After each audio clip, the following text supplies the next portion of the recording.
आणि अखेर 125 वर्ष जुना असलेला जो प्रभादेवीचा पूल आहे त्याच्या पाडकामास सुरुवात झालेली आहे। आपण या ठिकाणी बघतोय की 2 JCB लावलेले आहेत आणि त्यानंतर हा ब्रिज जो आहे तो इतके वर्ष जुना होता, याचं पाडकाम करू नका असं स्थानिकांनी वारंवार विरोध केला होता, आंदोलन केलं होतं। आमचं पुनर्वसन झाल्याशिवाय या पाडकामास सुरुवात करू नका, या ब्रिजला हात लावू नका असे इकडचे रहिवासी म्हणाले होते। तरी देखील या पाडकामात जे आहे ते सुरुवात झालेली आहे। आपल्यासोबत काही स्थानिक रहिवासी जोडले गेलेले आहेत, आपण त्यांच्यासोबत बातचीत करणार आहोत। काका काय सांगाल? अनेक वेळेला स्थानिकांनी विरोध केला, आंदोलन देखील केली, आजही विरोध आहे।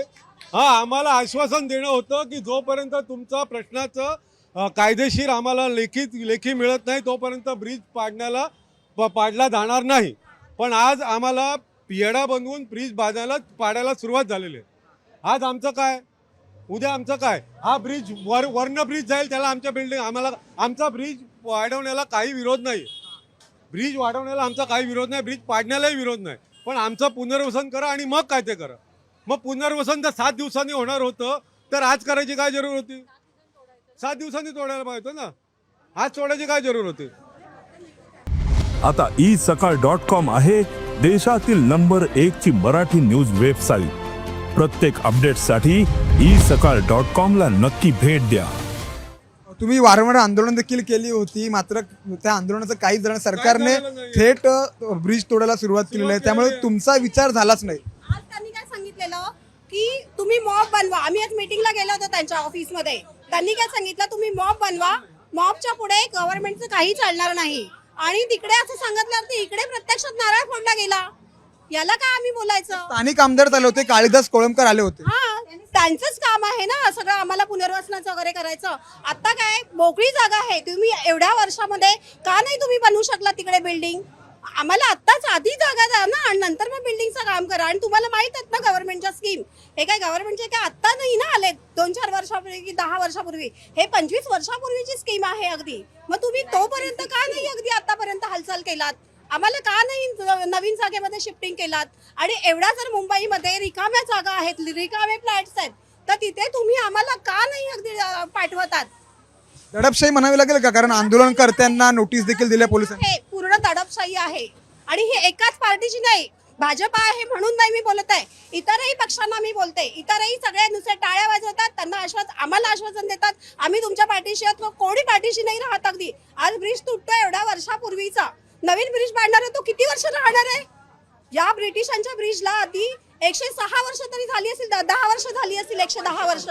हा, एवढी वर्ष झाली असून तो अजिबात काही कुठे हे नाही झालंय, कोलॅप्स नाही झालाय। आता असं सांगितलं की एका आठवड्यामध्ये चर्चा करू आणि तुमच्या प्रश्नावरती तोडगा काढू। याच्या पूर्वी आम्हाला सांगितलं, 2 वर्षापूर्वी आम्हाला सांगितलेलं होतं, 4 वर्षापूर्वी सांगितलेलं होतं। आठवड्यासाठी सांगितलं ना की मग एका आठवड्याने काम चालू करायचं ना, आताच का चालू केलं? मग 1 आठवड्याने काम चालू करायचं। तुम्हाला फसवलं का सर्वांना स्थानिकांना? फसवलं उल्लू बनवतात ना, तसं झालंय, अक्षरशः उल्लू बनवलं। आणि आम्ही कसं बेधडक बायका बोलतो तर आम्हाला बोलू देत नाहीत अगदी, म्हणजे आमचा तिथे इन्सल्ट केला जातो। ह्या बाईंनी फक्त त्यांचा तर वय बघा किती आहे, 75। मुंबईचा विकास मुंबईच्या लोकांना बाहेर काढून काढायचा, मुंबईच्या लोकांना बाहेर काढून विकास नाही होऊ शकत। मग आमचे श्राप लागणार तुम्हा लोकांना, खरोखरच लागणार अगदी। रिडेव्हलप करायला दिलेलं नाहीये, किती वर्षापासून 90 सालपासून आम्ही मागतोय। आणि आता देखील मला सांगा 21 ला पहिली लिस्ट आली की तुम्हाला घर रिकामं करून देणार, दुसरं घर देणार, कुठे आहे? 5 वर्ष झाली। पुढील भूमिका काय असणार आहे? पुनर्वसन तर झालं नाही तुमचं, ब्रिज तोडायला आम्हाला फक्त जागा द्या, पण आमची बिल्डिंग पडू देऊ नका। आमच्या आता बिल्डिंगची अवस्था अशी आहे ना की ते रिडेव्हलपिंगला जाणार म्हणून आमच्या घरामध्ये लाद्या उखळल्यात, सिलिंगला प्रॉब्लेम आले, माती पडते, हे सगळे प्रॉब्लेम आहेत। उद्या बिल्डिंग पडली तर काय होणार आमचं? आम्ही कुठे जाणार? मग हे लोक असंच काहीतरी करतील, पाडतील, एखादा भाग कोसळला की आम्ही गेलो ना अगदी ट्रान्झिट कॅम्प मध्ये, मग आम्ही तिथे रखडलो 15 वर्ष परत। हा, हे काय चाललंय सरकारचं? ह्याला कोण अगदी बोलणार काय त्याच्यावरती? लोकांची घरं जर 2 वर्षात होतात, मग आमच्या घरांना एवढा वेळ का होतोय? झोपडपट्टीवाल्यांना जर का अगदी मिळतात घर, मग आम्ही काय केलंय त्यांना? हा, आणि राहतं घर निश्चितच तर सरकारने जे आहे आणि हे काय झालं माहिती का, जुनी बिल्डिंग आहे, पुनर्विकास होणार आहे म्हणून आम्ही इंटरनल आमचं काम काही करू शकत नाही घरामधलं. पण अगदी उद्या आमच्याकडे पण आता घरामध्ये काम नाही जर केलं, बेसिन गळतं, हे गळतं, ते गळतं, तर आम्ही नाही केलं तर आम्ही काय करायचं काय? अगदी उंदीर होतात, त्यांना पण झुरळ होतात. हे नाही कामं आम्ही केली तर मग ते घर कसं आम्ही राहणार का त्या घरामधून?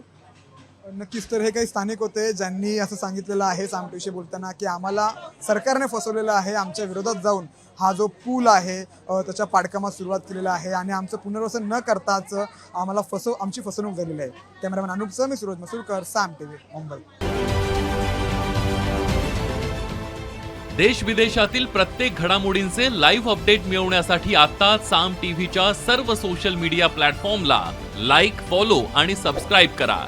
तसंच सर्व नोटिफिकेशनसाठी बेल आयकॉन प्रेस करायला विसरू नका.